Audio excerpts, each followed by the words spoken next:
Здравейте! Днес тестваме преден амортисьор от Mercedes ML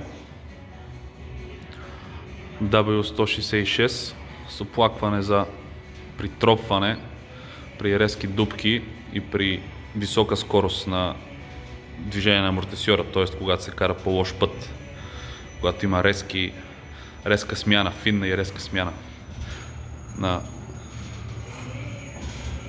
движението на амортисьора. Графиката при ниско натоварване е доста симетрична, но още от сега се чува доста сериозно причукване и при висока скорост веднага се вижда нарушаване в симетричността. Както виждаме тук в дясната страна, нещата стават зле. Това се случва, когато много голяма част от газта минава през O-ringa на сепаратора и влиза в маслото.